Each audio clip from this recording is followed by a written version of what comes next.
In this lesson, we are going to be evaluating rational exponents. So we're going to again be writing a rational exponent as a root and vice versa, which means roots as rational exponents. And we're going to be simplifying expressions with all rational exponents that now contain both numbers and variables.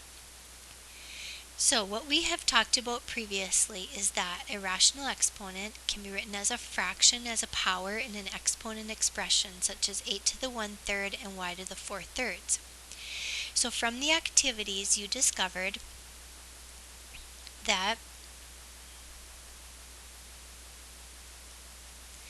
x to the mn can simply be written as the nth root of x to the m power, that if we have the p root of y to the r, that can be written as the rational exponent of r over p.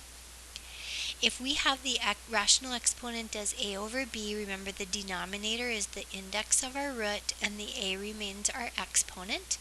And if we have the index of a k, h is our exponent, the k becomes the denominator of our rational exponent. Remember in this case that the order of operations doesn't matter. We can take the root first and then we can do the power, or we can take the power and then do the root. So let's take a look at some other examples. Let's remember our exponent rules because we'll be using these today as we use our rational exponents.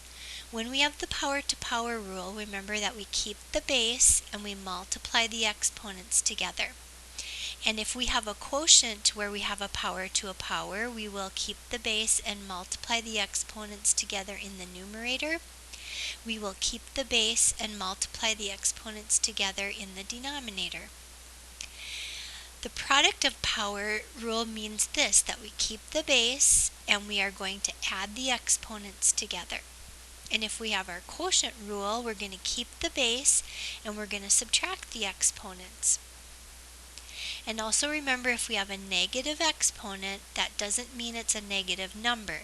It means we take the reciprocal and the power or exponent then becomes positive. Let's take a look at some examples. So we are going to write the radical expression using rational exponents. Then we want to use the rules of exponents to simplify each expression, and we want to be sure that we finish with positive exponents. All the variables we will assume are non-negative numbers in our examples. So we have the square root of x to the 6th. So the 6 is the numerator of our power, and the square root, or the 2, is the denominator of our power as we write our rational exponent. Then we just need to simplify. 6 over 2 is 3. In our next example, we have h to the 15 over 3 power as the 3 becomes the denominator of our rational exponent, and g to the 9 over 3 power as the 3 becomes the denominator, and then we can simplify. H to the 5th and g to the 3rd.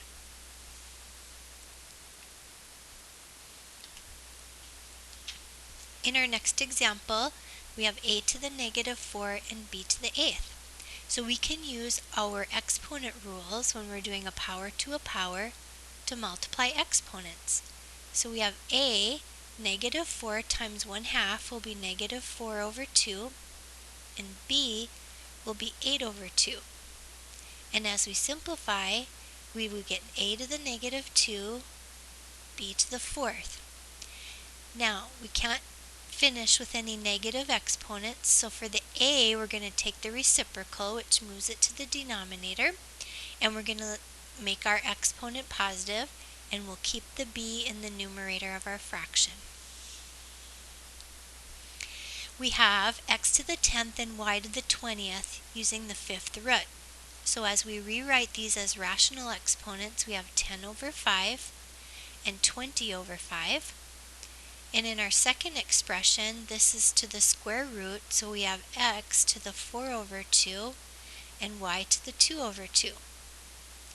As we simplify, we have x squared, y to the 4th, x squared, and y to the 1st.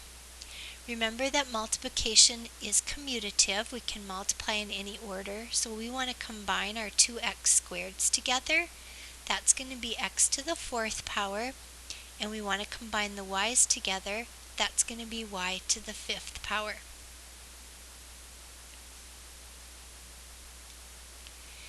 In our next example, we have the 4th root of c to the 16th and d to the 8th. So we're going to write that as our rational expression 16 over 4 and 8 over 4. In our denominator, we have c to the negative 3. So we're going to take the reciprocal of that and we're going to move that to the numerator. That becomes c to the positive 3, and we still have our d to the 6th in the denominator. So this is going to be c to the 4th power, d to the 2nd power, c to the 3rd power over d to the 6th. So when we simplify, we're going to put the two c's together. C to the 4th and c to the 3rd would be c to the 7th. There are two d's in the numerator and 6 in the denominator. So when we simplify, we're going to have more d's in the denominator, which would leave us with 4 left when we subtract the exponents. In our next example, we have g to the 1/3 raised to the 9th. So that's going to be g to the 9 over 3 power, and h to the 4 over 9, or multiplying h would be to the 36th power. Then in the denominator we have g squared, and we have h to the 8 over 2, as 2 was the square root and becomes the denominator. So g to the 9 over 3 is going to be g to the 3rd, h to the 36, g squared, and h to the 4th. So when we simplify, we have g to the 3rd over g squared. We can subtract the exponents, which would be 1, and there was more g's in the numerator, so that's where that's going to stay. And then we have our h. We're going to subtract the exponents. 36 minus 4 is 32, and that also should stay in the numerator since that's where the most h's were located. As a review, please remember all of your exponent rules, and even though the problems may seem large, just do one step at a time and you should do great. Please remember to complete the reflection.